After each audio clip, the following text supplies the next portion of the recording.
O samba pede passagem. Muito bom dia, boa tarde, boa noite, gente. O samba pede passagem, todo mundo ligado na Rádio Busão. Nossos agradecimentos aí à sintonia. Vamos agradecendo também ao nosso apoio aqui, Diego França, Fernando Solidade. Oi, Flávio Galvão, batendo papo comigo aqui diretamente do Condô Cultural. Nossos agradecimentos à Condô Cultural e também a Jéssica e Denise no apoio aos nossos trabalhos.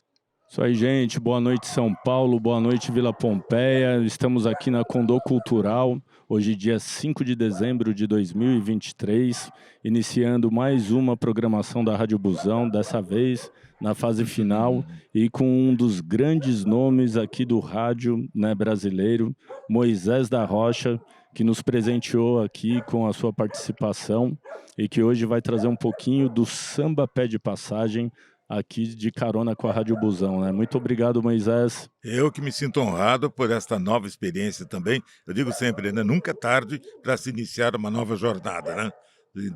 Das boas, principalmente no meio de comunicação, nesta novidade, para mim, novidade, esta Rádio Busão e o sistema com que vocês estão se comunicando com o mundo todo, né? Não somente com a Pompeia, mas vai para o espaço, vai para o mundo todo. Agora é a nova fase do meu programa também, que é o Evaristo de Carvalho, um grande mestre de rádio, ele fez por muitos e muitos anos, né? Ele fez o Rede Nacional do Samba. E a gente está fazendo agora em homenagem a ele e também aos grandes radialistas que nos precederam, Rede Internacional do Samba. Que bonito, É Moisés. tecnologia, nova tecnologia vem bem calhar, né? Que você consiga também, né, recuperar todos os programas que estão arquivados aí, digitalizar e trazer isso aí ao máximo das mídias aí que a gente consegue, né, tá compartilhando aí de Perfeito. forma barata também, de uma forma totalmente alternativa e isso chegar às pessoas. Maravilha. Moisés, a gente está na 7ª edição do Fomento à Cultura da Periferia. Hoje a gente está numa noite, né, que está acontecendo nesse momento, enquanto a gente transmite aqui uma audiência pública sobre a Lei de Fomento à Periferia. E o nosso projeto é um projeto, né, que tem esse apoio cultural também, esse financiamento. Daqui a pouco a gente vai falar sobre isso, mas a gente gostaria de conhecer, antes de mais nada, um pouco mais da sua história e um pouco mais de você. E aí, para iniciar esse bate-papo, eu gostaria muito que você falasse um pouco, né, quem é Moisés da Rocha, né, a partir das memórias que você tem da sua infância, né, e eu não sei quanto tempo você ficou em Ourinhos, mas como que foi esse período aí, né, dos anos 50? Você é um cara que nasceu em 1942 e está aí ativão. E como que o samba... Como dizem, né? Ainda em atividade, né? Como ainda? Sempre em atividade. E o samba, né, cara, a gente gostaria de entender essa relação e se ela já vem de berço, digamos assim, e como que ela vai se construindo. Conta um pouquinho pra gente quem é esse Moisés a partir da sua origem mesmo ali em Ourinhos. Esse Moisés da Rocha, afrodescendente, mas e também de povos originários, que sou filho de Benedito Francisco da Rocha, que era neto de índios, né, dos índios Guarani do Vale do Ribeira, e minha mãe descendente afrodescendente, mas do povo de Moçambique.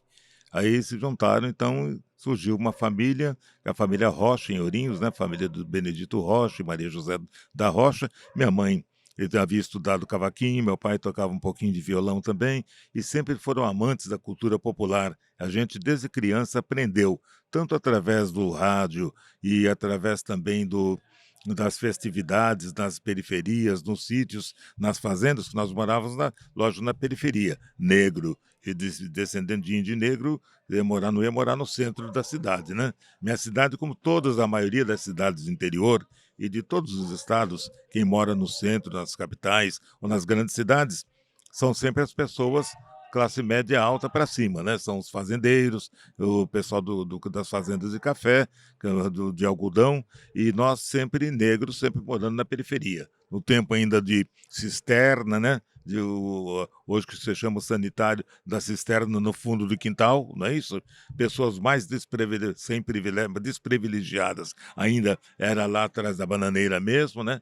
No nosso caso, a gente já tinha uma ideia mais por ser formados também pela Igreja Metodista, que somos de origem metodista, ninguém é perfeito, né? Mas a gente sempre metodistas e a gente vem com uma formação. Eu fui para o primeiro ano escolar, minha mãe que mal tinha o primeiro ano escolar, ela já, nos nossos 4 irmãos, eu, Moisés da Rocha, a primogênita Gilda Rocha, e meu irmão João Batista Rocha e Ruth Arlete Rocha, todos fomos para o primário já sabendo ler e escrever. Pela minha mãe, que mal tinha primeiro ano escolar, meu pai acho que tinha o terceiro ano, mais ou menos feito no Vale do Ribeira, aí, no tempo dos áureos dos bananais, né? Mas então é um povo que, através da Igreja Metodista, sempre teve em busca de cultura também, uma boa informação e formação religiosa, tanto a parte religiosa como a parte social também, respeito, né? Fomos criados assim num lar que se preocupava muito com o lar chamado lar cristão antigamente, né? É o lar cristão, que hoje já está meio fora de moda, mas a gente foi criado assim com uma boa formação de escola, fazendo a gente estudar, a gente lendo tudo. Minha mãe lia até bula de remédio, ela lia jornal, bula de remédio, revista O Cruzeiro e tal. E nos rádios, a gente sempre ouvindo as rádios, toda acompanhando todos os tipos de ritmos, né?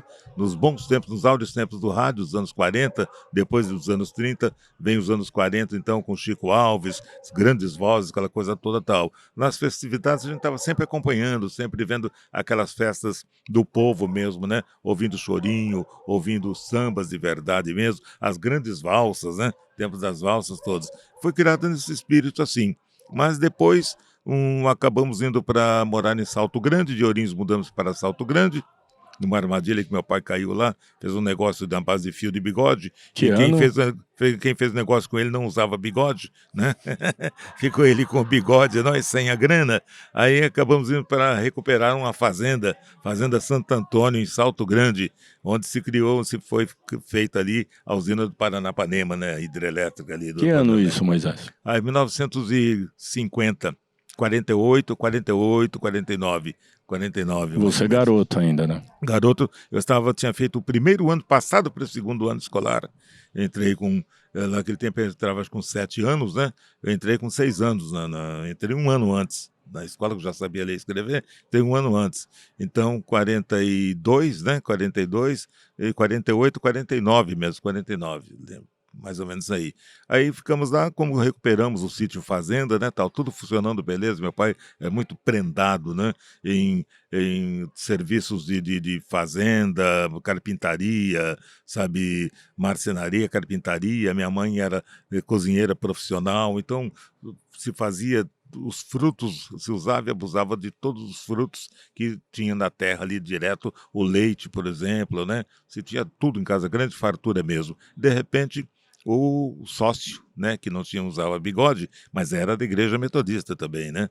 E também foi na confiança, meu pai havia vendido tudo para investir no sítio fazenda também. Falou, Dito, não dá mais para você trabalhar aqui, ficar mais aqui. Um ano depois, tudo recuperado, funcionando direitinho, pomar, gado, tinha uma espécie de mata mesmo, mata com animais, com a fauna, sabe? Fauna, flora, toda naturais mesmo. Você via lá veados correndo, sabe? Atravessando a mata, os cantos dos pássaros, à tarde, em entardecer, que é coisa de fazenda mesmo, né?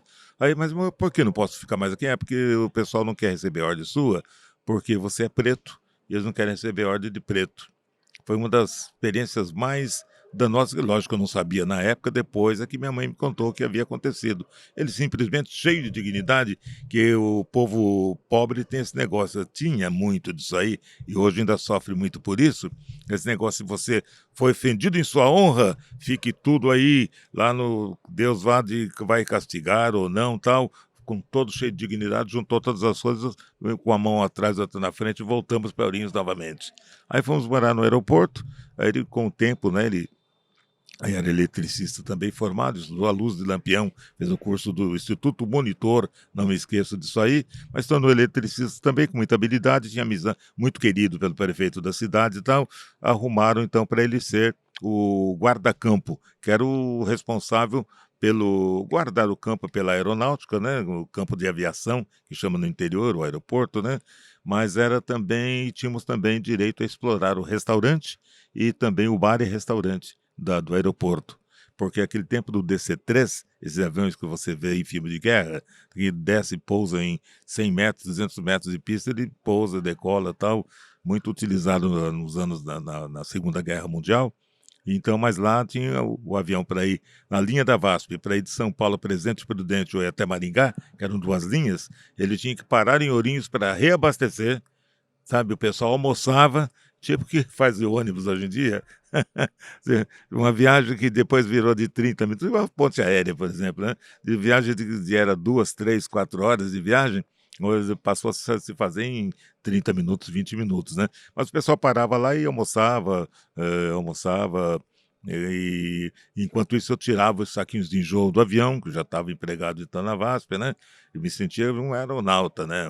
Tirando saquinho de enjoo do avião, ajudava a abastecer, aquela coisa toda tal. Aí o avião seguia a viagem e tal. Era uma coisa assim, a gente curtiu isso uns 2 anos mais ou menos tal. Mas isso a gente frequentou muitas fazendas também. Fazenda, eu tive em fazenda experiência com fazenda dessa de morar em fazenda, de pegar burro no pasto e buscar sacas de café, já dirigindo carroça, carroça com tudo, claro que meu pai me ensinou, essa coisa toda, eu era o mais velho, né? A parte da carpintaria ele te ensinou também? Olha, eu acompanhava, existe uma vila de onde eu vim, Vila Margarida, em Ourinhos, quase todas as casas, a maioria das casas ainda existentes lá, foram feitas por ele. E eu era auxiliar dele para ajudar, ele me levava sempre para ajudar. Lógico que eu não tinha a mesma habilidade que ele, mas o garoto, né, 6 anos, 7 anos, aquela coisa toda, eu vi ele fazendo as casas, construir casas que estão, até a nossa, que era uma casa mais bonita até da rua, o jardim mais bonito, aquela coisa toda tal. Era a nossa casa, muito terreno muito grande e tal. Bom, ele tinha carroça, tinha que ter fundo, né, para guardar carroça, guardar cavalo, mas tinha frutas, tinha tudo, plantações, tal, tal.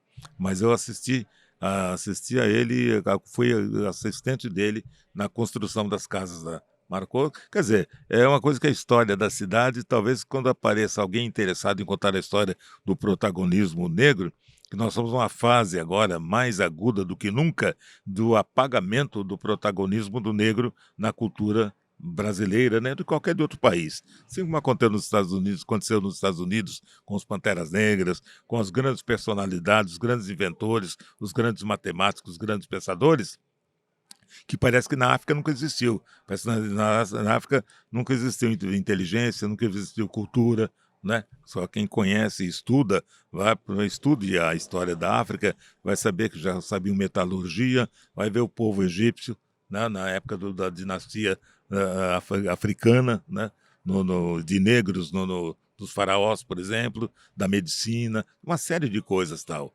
Tudo isso já existia na África. Claro que o europeu foi lá, muito burro e ignorante, acabou com muita coisa e na ganância explorou muito, destruiu muita coisa, como está se vendo até hoje, né? A dilapidação praticamente da natureza, né? E é feito pelo europeu, principalmente pelo europeu, na ânsia de buscar riquezas, né? Para as classes dominantes, claro, né?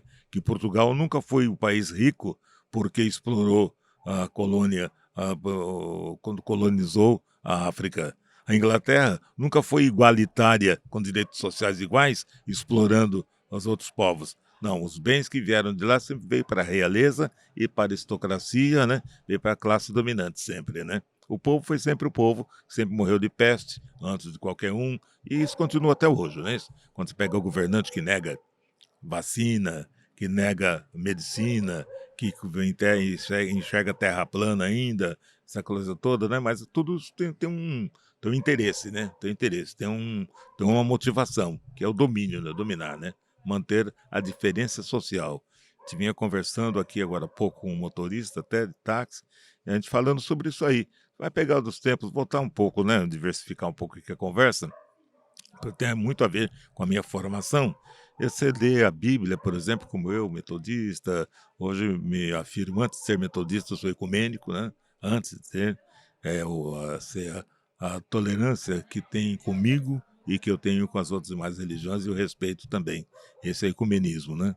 Agora, então, mas você vai vendo que no tempo de Jesus, Jesus dançou como? Jesus dançou assim, né? Tava tudo bem.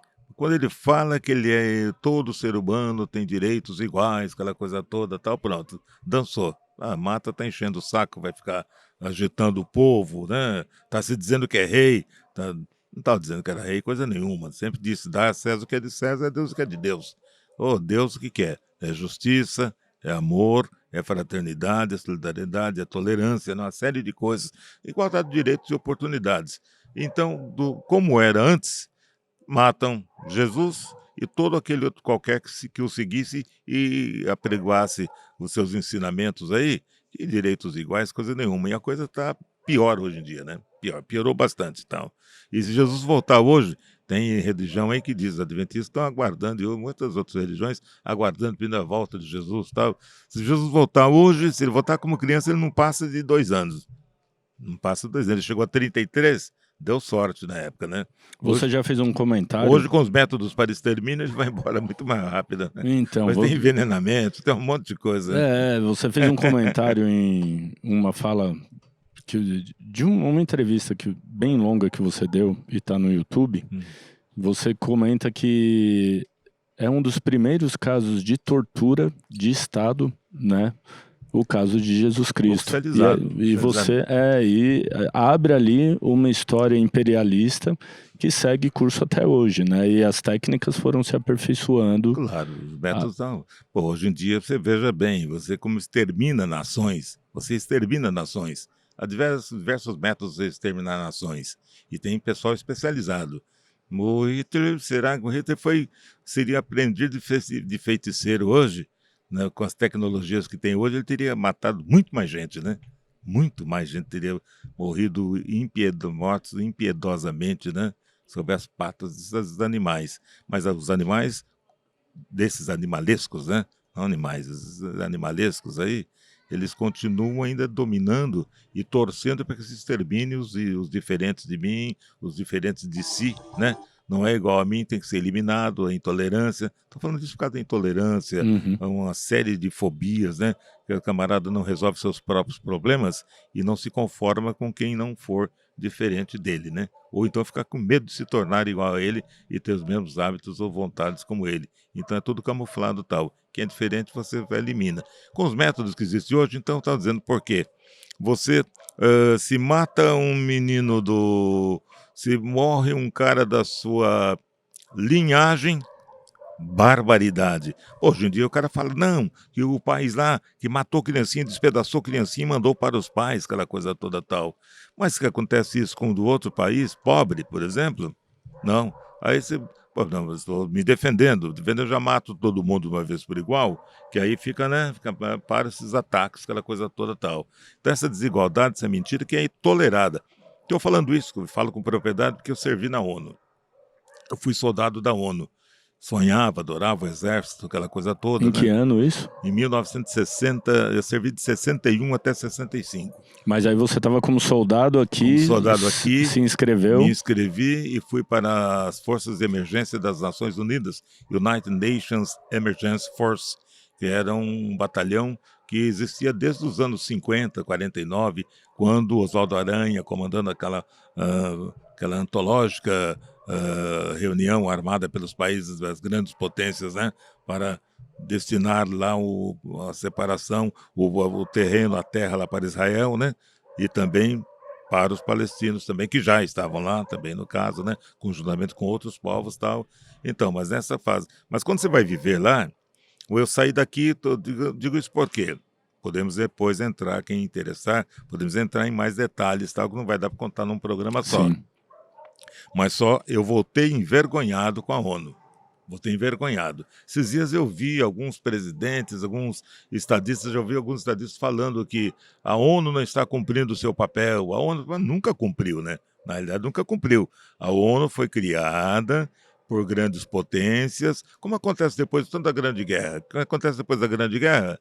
Eliminamos o grande inimigo das nações, aquela coisa toda. Os grandes. Eu já escrevi um artigo até para a revista Raça sobre isso. O espólio de guerra. O espólio de guerra é dividido sempre entre os mais fortes. Pega, você divide, então, essa parte aqui do mundo, essa parte aqui da África, do continente africano fica com você, essa parte fica com você cuida da parte da Ásia, eu cuido aqui. Assim foi na Segunda Guerra também, né? Quando dividem o muro de Berlim, por exemplo, divide a Alemanha, divide o muro de Berlim, aquela velha desculpa tal. Então, disputado até hoje tal, cada um ficou uma parte do mundo. Mas essa divisão toda de interesses tal, não somente o material, não somente os minérios, não somente pegar os territórios. Agora está a Venezuela inventando lá, por exemplo, de pegar uma parte da Guiana francesa, né? Francesa. Quer dizer, o camarada quer ficar onde tem petróleo, né? Onde tem riqueza, onde tem minerais. Está vendo aí o pessoal solapando, sabe, o território. É o Sergipe, se não me engano, né? Que está afundando lá. Por quê? Uma empresa, se não me engano, é Braskem, se não me engano, Uhum. autorizada a escavar, Em Alagoas. pegando Alagoas, né? Maceió, Sergipe e Maceió, estou bem de geografia, né? Alagoas tal. Então, mas autorizaram a esburacar todos. Diz que se hoje acontecer, vai dar uma cratera, um buraco do tamanho do Maracanã. E agora estão pedindo ajuda do governo federal para ajudar, socorrer as pessoas. Mas como? Mas quem deixou? Quem deixou? Isso é a mesma coisa que em São Paulo a prefeitura permitir que uma engenharia construa um prédio de quase 30 andares perto do aeroporto na Zona Sul e depois, mas como você construiu? Ah, tem que penalizar. Acho que deram um balão em algum fiscal, não dividiram direito a grana, a propina, e alguém denunciou, né? E agora descobriram, agora já está pronto para moradia, está pronto para utilizar para comercialização, agora que descobriram. E não vai acontecer nada, né? Claro, né? Aí o pobrezinho, ele quer reformar um quartinho dele, vai botar um reboco, quebrar um muro ali e tal, não sei o quê. Parece sempre um fiscal, né? Cadê o projeto do arquitetônico e tal, aquela coisa toda, tem que pagar, essa coisa toda. Mas quem domina a coisa, bom, o mundo está assim. Então, voltando à ONU lá, eu voltei envergonhado da ONU, sim. Fui orgulhoso, achando que ia ajudar, colaborar. Recebemos até em 85, deram para todos os batalhões da ONU, para essa missão, o Prêmio Nobel da Paz. Acho que foi em 85, o Nobel da Paz, uma medalha da paz mundial. Então, nós já tínhamos a medalha, uma medalha de lá com participantes, mas aí vem a medalha da paz, dada acho que em Oslo mesmo, né? Bom, mas você volta e você convivendo ali no dia e noite ali, a gente vivia em Rafa City, ao lado de Rafa City. O nosso do destacamento, o quartel-general QG, Headquarters, ficava na Rafa Camp.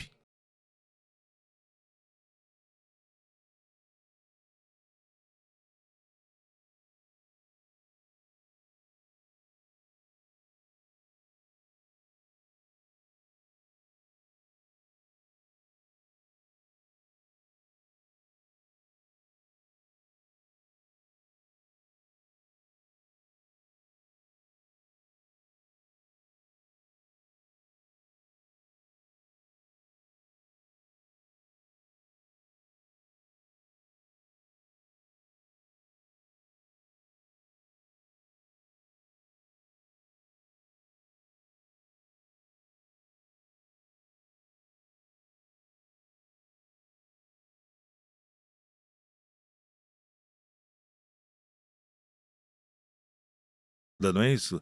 E que sejam beneficiados com a grana mundial, com petróleo, com minério, com venda de armas, essa coisa toda tal. Então você quer dominar geopoliticamente uma região, você arma o mais forte já e o mais parecido contigo, o mais semelhante, né? E o que tem a pele mais escura, mais pobre, que mora em barraco, em tendas nômades verdadeiramente, tal. A miséria destroem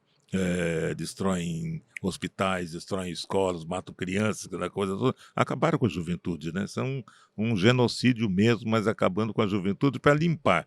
É para limpar de fato tal, e isso acaba segurando o Netanyahu, que é o direitão, né, o camarada de extrema-direita, que é um louco, que o povo israelense está tentando se livrar dele, cria um factoide para subir a popularidade, tentar subir a popularidade, vai dar um tempo, não vão derrubá-lo já já. Ele queria até derrubar o Supremo Tribunal, aquela coisa toda, para influenciar direto e tal, mantendo o poder e jogando com os países que o mantêm lá também, que o sustentaram, que o implantaram para manter o controle geopolítico da região.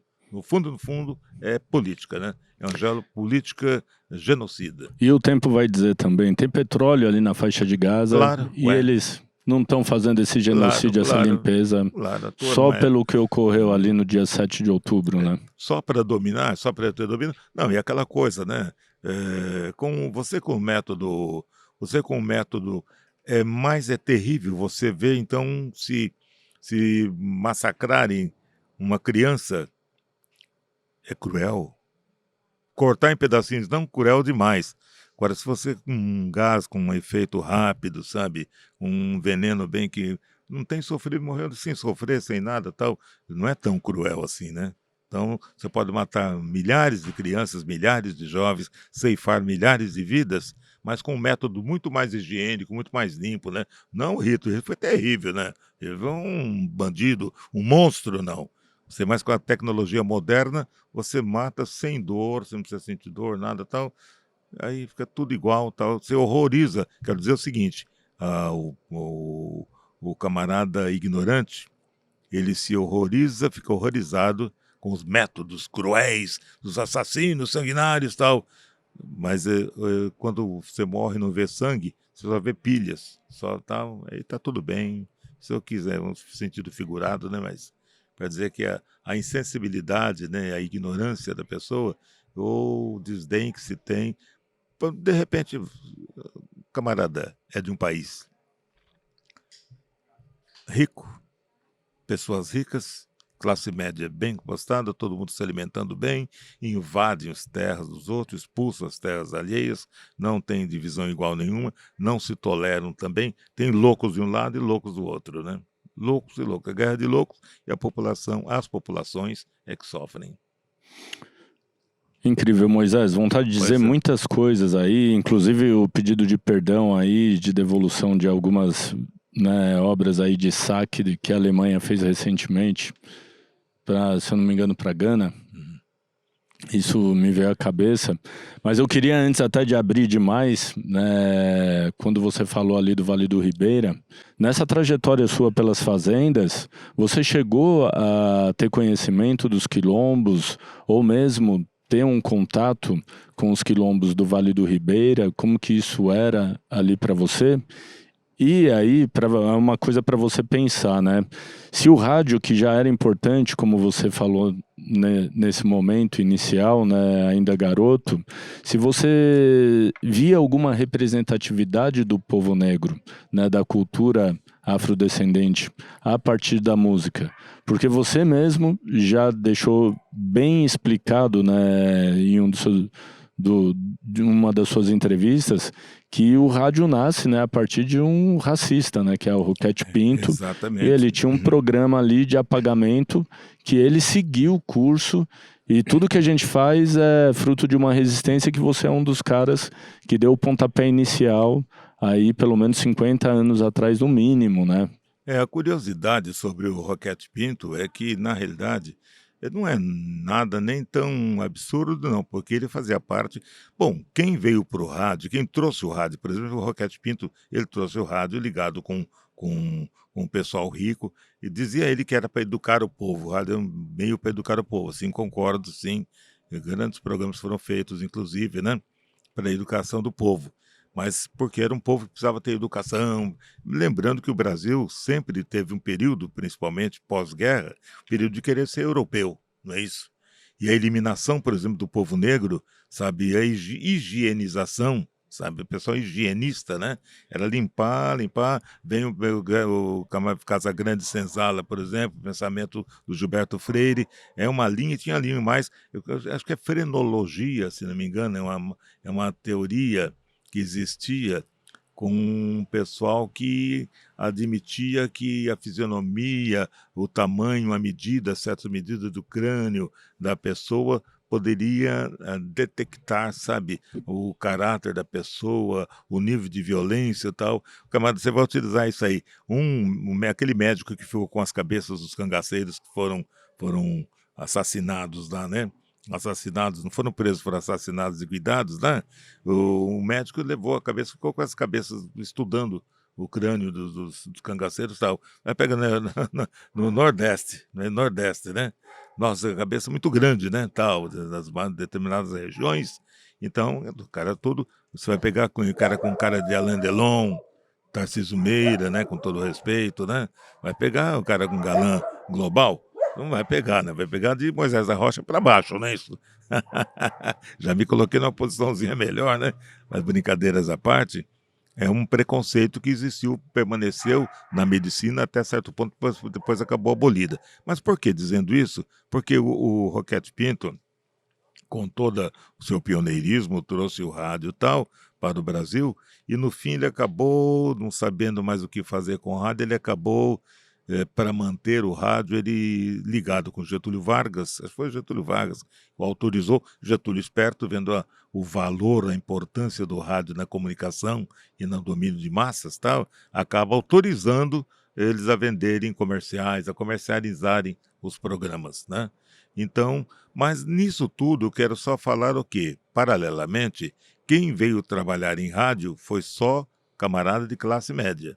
Tudo cara foi para o Rio para estudar medicina, foi para o Rio porque já foi estudar direito, ou foi estudar alguma ciência, foi fazer faculdade. Os filhos todos pegam, desde Chico Anísio, Ari Barroso, esse pessoal todo que foi para o rádio, que fez grande sucesso, não está se falando aqui questionando talento, não. Mas que tiveram oportunidade de desenvolver e mostrar o seu talento no rádio, vieram todos de famílias de classe média, todos brancos, ou não negros, todos, todos, todos. De repente vai aparecer lá um grande Otelo, que é a altura, lá nos anos 50 vai aparecer um grande Otelo. Assim mesmo, foi o primeiro cara a entrar pela porta da frente do Cassino da Urca, por exemplo, que os funcionários, os artistas entravam todos, por negros principalmente, entravam pela porta dos fundos. Nos cinemas, enquanto os grupos, já no tempo de choro, avançando no tempo aí, enquanto tocavam no cinema mudo, tocavam lá dentro, diante do filme, no palco mesmo. Não, os outros só tocavam do lado de fora, não tinha acesso também. Então, muita coisa, o preconceito racial, ele está no rádio assim, porque está na sociedade. O professor João Batista Borges, um professor da PUC de São Paulo, ele lançou um livro pela EDUSP, editora da USP, falando sobre o rádio, o negro no rádio até nos anos 50, 1950. Somente até os anos 1950 é que o negro passa a ser admitido no rádio. Até então ele não era admitido como artista, como locutor, tal, não, porque negro é muito bagunceiro, negro é irresponsável, né? Negro não é aquele pessoal que fica jogando capoeira, que fica dançando no meio da rua, tocando instrumento no meio da rua, fazendo algazarra, não é isso? Gritaria, algazarra, tal, jogando capoeira, aquela coisa toda, tal. Então o negro era visto assim, ou seja, o negro não entrava, e não era só por isso, claro, é preconceito de cor, sim, preconceito de cultura. O negro não foi dado a ele, me perguntou agora há pouco o motorista que me trouxe aqui no táxi, ele não sabe, mas ele estava falando, eu falei, essa região aqui, nós estamos falando aqui, foi a região de negros. Perdizes era habitada por negros, porque era periferia, que eram chácaras e periferia, não é isso? Chácaras e periferia. Então, as escolas de samba, a primeira escola de samba de São Paulo nasceu do Eupídio Faria, nasceu aqui na Pompeia, né? Essa primeira de São Paulo, a primeira mesma escola. A segunda em atividade, a primeira em atividade ainda, é a Escola da Madrinha Eunice, que está hoje lá com nosso querido Ailton, né? Estão lá no Jabaquara. Mas coisas de artes, tal, não sei o quê. Depois começa a surgir. E o negro, imagina o talento do negro para o rádio depois, quando começa a formar conjuntos. Você estuda uma jovem chamada Thaís Matarazzo, que faleceu fora do combinado, como diria Rolando Boldrin, muito jovem. ela montou uma editora, lançou vários livros, escreveu sobre o negro no Rádio de São Paulo, também dando sequência a esse trabalho do professor João Batista Borges, mas ela também detectou o número de artistas negros e conjuntos negros que existiam em São Paulo, desde Zona Leste, por toda São Paulo. Por toda São Paulo. E o negro não tinha direito, aí já estamos entrando na área de samba, mas não tinha direito a desfilar no carnaval, né? Não tinha direito. Então, mas muitos artistas negros, muitos, muitos mesmo. Você vê São Paulo, por exemplo, São Paulo, tudo bem que o pioneirismo do rádio foi o Rio de Janeiro, mas São Paulo depois, quando tem rádio, passa, Chico Alves ia fazer programa ao meio-dia em São Paulo. Cantava e encerrava o programa, falava boa noite, era meio-dia, mas vinha fazer. Morreu, inclusive, lamentavelmente, num acidente na Via Dutra, né? Mas, então você veja bem, o rádio, ele sempre, quando o rádio veio para São Paulo também, o problema era o mesmo. Você vê os locutores, veja os locutores do advento, com o advento da televisão e do rádio mesmo, então, é tudo doutor, tudo advogado, todos advogados, formados, eram as famílias ricas, famílias classe média para cima, não tinha pobre nenhum. São Paulo, então, teve artistas como o Gordo Vassourinha, que era da Barra Funda, Vassourinha, Risadinha, Vassourinha, Risadinha, quem mais? Chocolate, que virou depois, virou escada, né, para textos racistas e programa de eventos, aquela coisa toda. Ela é brilhante compositor, sapateador, que era, né, o Chocolate Risadinha. Olha o apelido dos cantores, artistas, se tiver apelido. Chocolate, Risadinha, Vassourinha, Blackout. E você nunca viu nas revistas do rádio, Radiolândica, as revistas e tal, você nunca viu um negro na capa de uma revista daquela. Nem homem, nem cantor, nem cantora. Ângela Maria escapou, porque era predileta do Getúlio Vargas, né? E era um pouquinho de jogo de luz, tal, não sei o quê. Acabou ficando meio clara, tal, um cabelinho alisado, tal, passou batido, né? Mas o restante você nunca viu cantora negra, tal. Sempre foram brancos. Desde Carmen Miranda, o negro nunca cantou, né? É aí que tá. O nego sempre cantou, sapateou, batucou, sempre, sempre, sempre. Então foram duras penas. É depois do blackout, que o blackout começa a entrar pela porta da frente do Cassino da Urca, logo acabaram, fecharam os cassinos também, né? Então, assim, nas rádios foi a mesma coisa. Eu cheguei em 67, ainda senti esse reflexo ainda. Fui trabalhar em rádio, fui trabalhar em Jovem Pan, na Jovem Pan, na Record, TV Record, fui trabalhando, então, mas você Você conheci. começou na Rádio Cometa, né? Comecei na Rádio Cometa, uma rádio AM, que era a rede Pedroso Júnior, que era a rede que tinha pelo estado de São Paulo todinha, que os evangélicos, o Joel Jorge de Melo, que hoje dá nome à Rua do Fórum, lá no Jabaquara, ele era metodista, né? Ele, família metodista, ele liderou um movimento para a compra de uma rádio para os evangélicos. E é interessante porque não existia essa proliferação de programas evangélicos em rádio. Mas um programa que foi tradicional, que me levou ao rádio, inclusive, e foi um programa da Voz da Profecia, um programa que começou nos anos 40, que era a evangelização através do rádio. Programas curtos, seria podcast, seria hoje em Uhum. dia, né? Um programa durava o quê? 15 minutos, por exemplo, né? Esta é a Voz da Profecia. Tinha um quarteto gospel, né? Tipo aquele que acompanhava o quarteto gospel antigo, copiado dos negros, claro, também, né? Mas Mas capela, só voz? só voz, só voz. Às vezes tinha algum acompanhamento e tal, mas eles cantavam muita capela, imitando mesmo. Gravaram muitos negros spirituals, inclusive. Tem muitos negros spirituals que eles gravaram. Era o Arautos do Rei de King's Herald. King's Herald. É um conjunto copiado dos negros, cara, das igrejas negras, tal, mas copiados, era só brancos, tal, não sei o quê. Mas eles começaram a fazer um programa de evangelização aqui para a América, né? E para o Brasil, principalmente, tiveram depois na Argentina, outros países também, mas começaram um programa que eu ouvia esse programa desde criança, eu ouvia, nos anos 40, né? Anos 40. Eu ouvi esse programa todo. E sempre cantei em quarteto, sempre cantei em coral, como eu faço até hoje, né? Sou regente também, aquela coisa toda. E quando eu saí do Exército, no Exército eu já frequentava também, cantava também. Mas nós tínhamos um quarteto que eu falei assim, até era o Quarteto Sinai, influenciado por causa do deserto do Sinai, onde nós ficamos, né, no canal de Suez. Lá a gente tinha um quarteto também, então um Quarteto Sinai. Depois o maestro Elias Moreira, né, João Andrade e tal, e Rubens de Souza. Tinha 2 metodistas, 2 presbiterianos, 2 batistas, é assim, um grupo. Mas eu falei, vou lá nessa rádio para ver se a gente consegue fazer um programa igual do Arauto, igual da Voz da Profecia. A Voz da Profecia. Aqui virou Arautos do Rei, dos Estados Unidos, King's Herald e tal, baseado naquele estilo, aquele modelo de programa.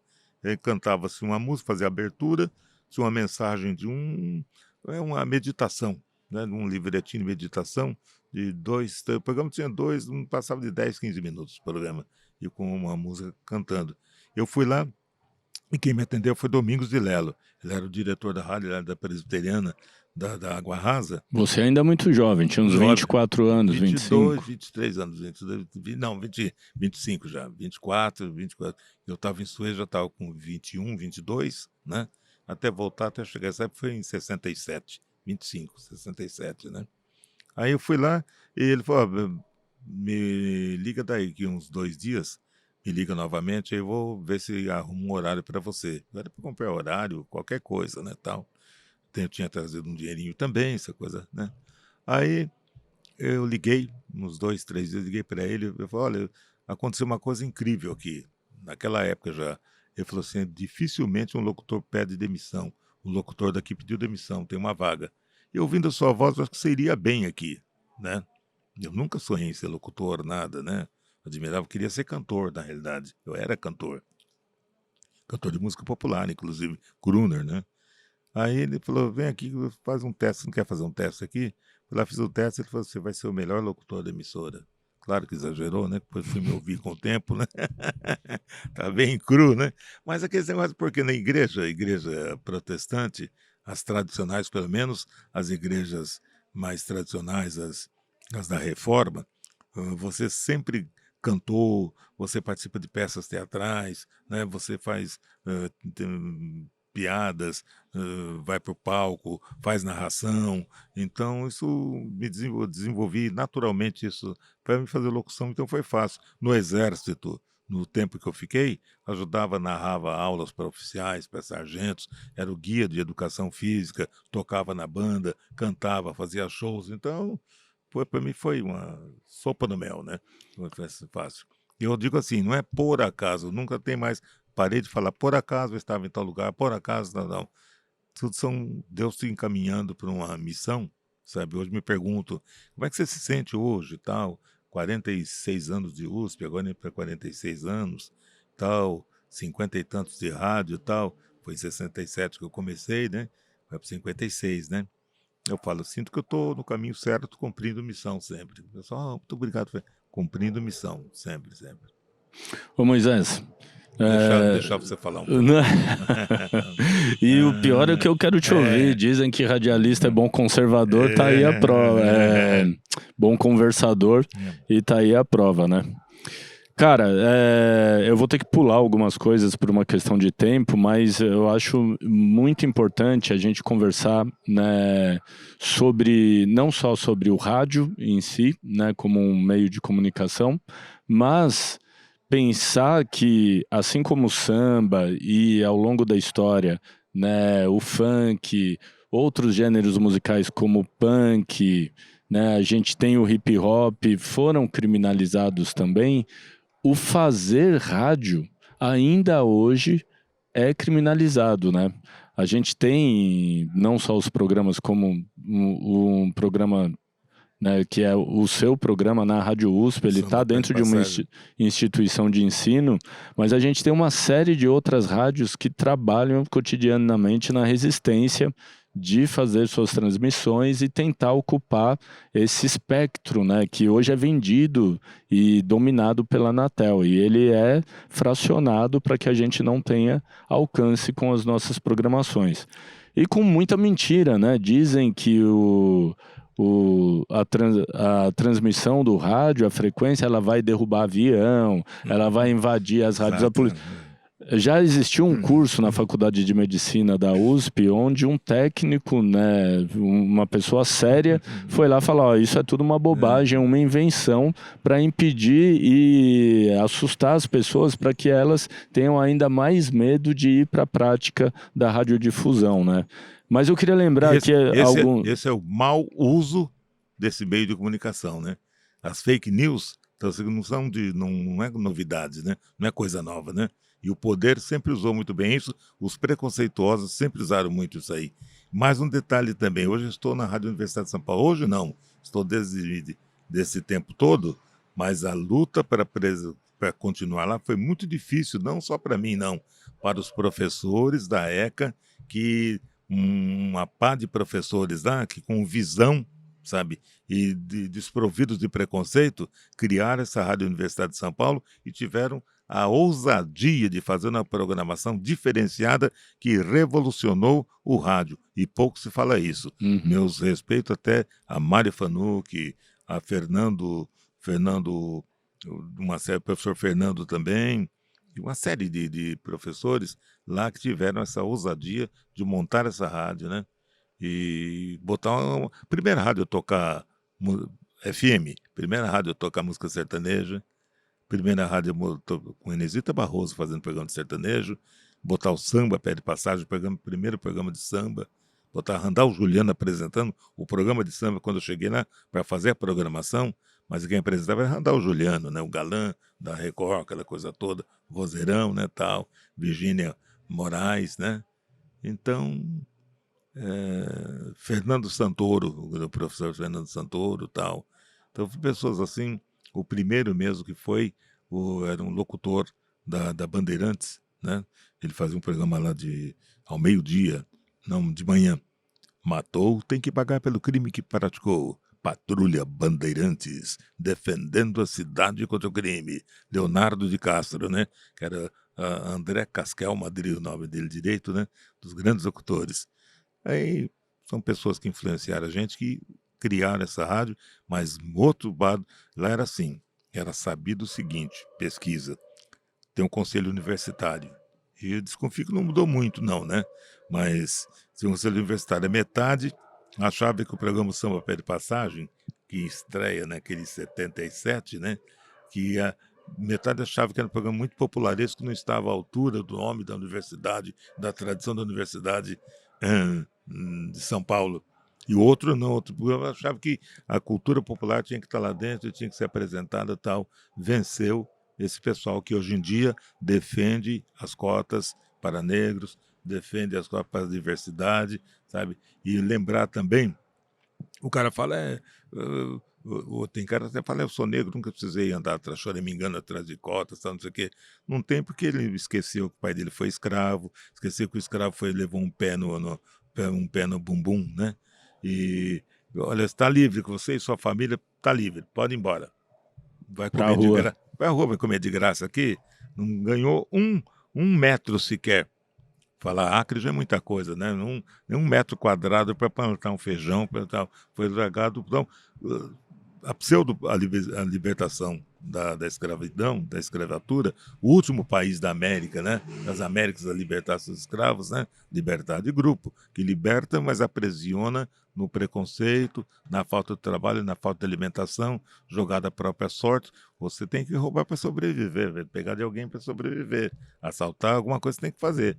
Você, com sua família passando fome, o camarada festejou liberdade, liberdade no dia seguinte, e falou, mas liberdade para quê? Para onde eu vou? Deu a pseudo-libertação e criaram a lei, logo depois criaram a lei da vadiagem. Você não prova que você trabalha, você não tem emprego, você não tem nada, então é vadio, cana, sabe? Tá batucando? Cana. Sabe? Não tem emprego? Cana. E daí tá no que dá até hoje, né? Quem é que a polícia mata primeiro? Quem é que o governador impede colocar colete, câmeras nos coletes para identificar, para inibir, pelo menos, até para proteger o próprio policial, né? São essas coisas aí. Esse tipo de atitude, por exemplo, essa negativa, essa resistência em fiscalizar, em fazer obedecer os direitos que são humanos para todos, né? Para todos, plenos direitos, tal. Isso é segregação, se é genocídio, e se é assassínio, se é conluência, conluir com a violência, né? com, as, com as desigualdades, faz tudo isso aí. Moisés, e ainda nessa esteira, lá eu tô pensando aqui, né? Lá de Pernambuco, o grupo punk Devotos do Ódio, você conhece o Canibal lá? Já ouviu falar dele? Não, não. É o vocalista desse grupo, ele tá no Alto José do Pinho lá, e os caras criaram uma rádio lá muitos anos atrás, e eles desenvolvem um trabalho muito bom, né, de transmitir lá a produção local e fazer conexões com o Brasil todo, e tá alimentando ali, né, os ouvintes com música da melhor qualidade que eles fazem o trabalho de pesquisa. A gente teve, né, ali na Rádio USP uma experiência também independente que foi a Rádio Várzea, né?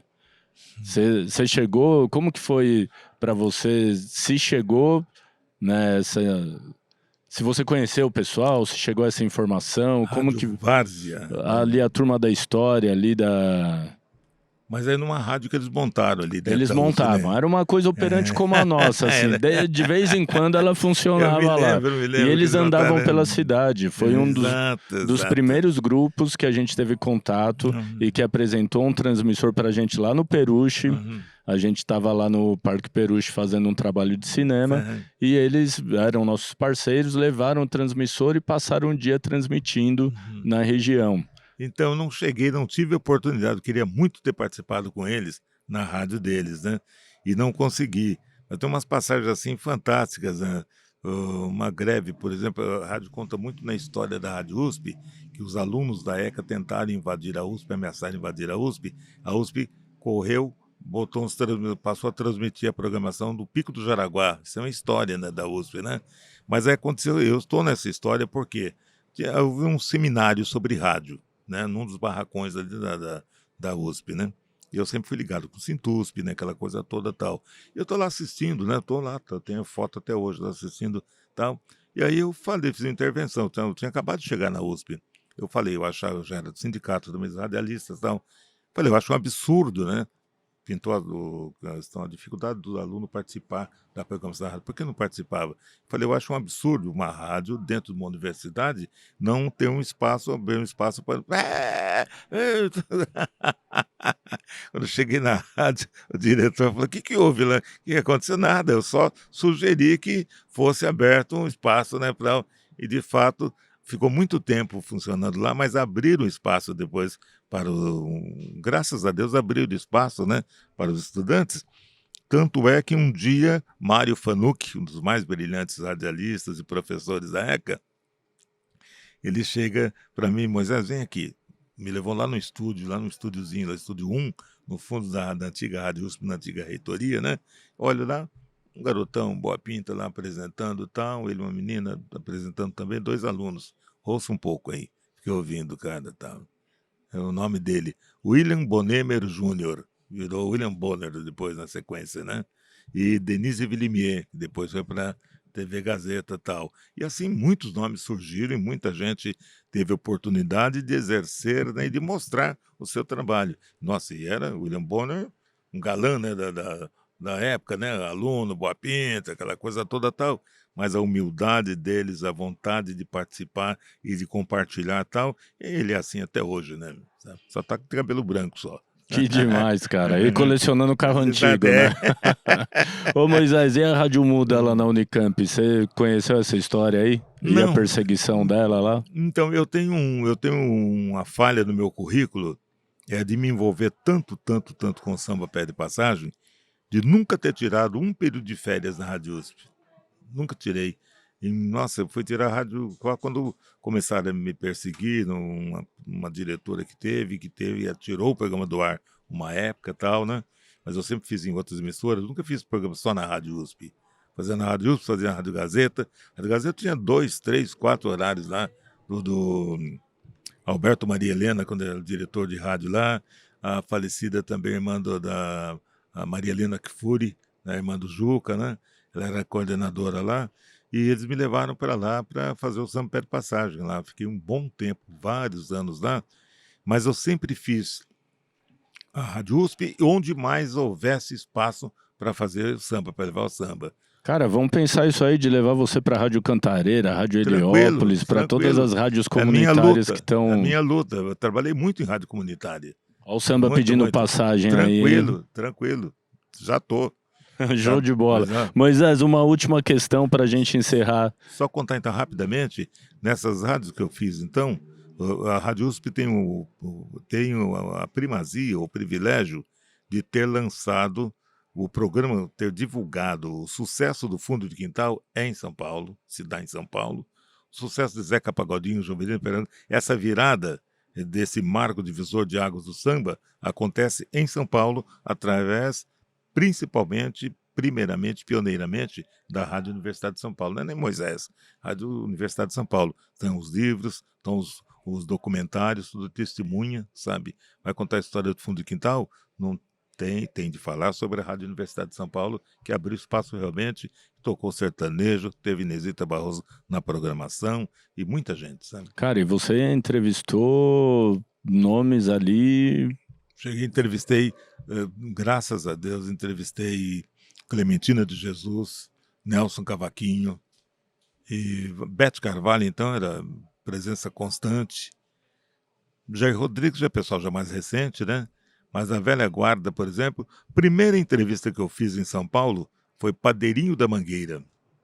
Padeirinho da Mangueira.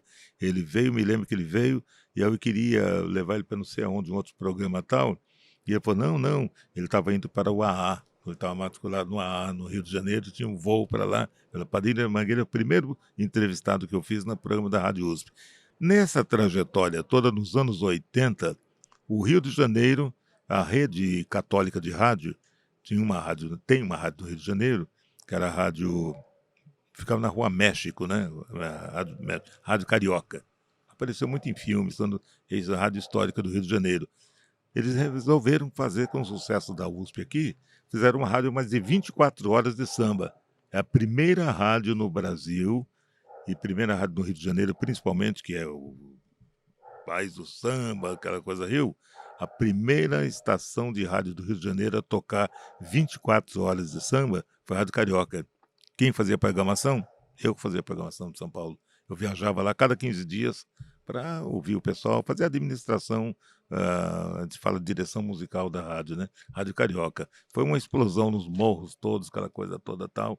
Aí está surgindo o Fundo de Quintal, surgindo aí seu Armando, que tinha uma rádio FM, já não tinha uma FM, aí ele copiou a programação e transformou a rádio dele também tropical, e deu muita força também para o samba, aí que foi realmente o bom mesmo.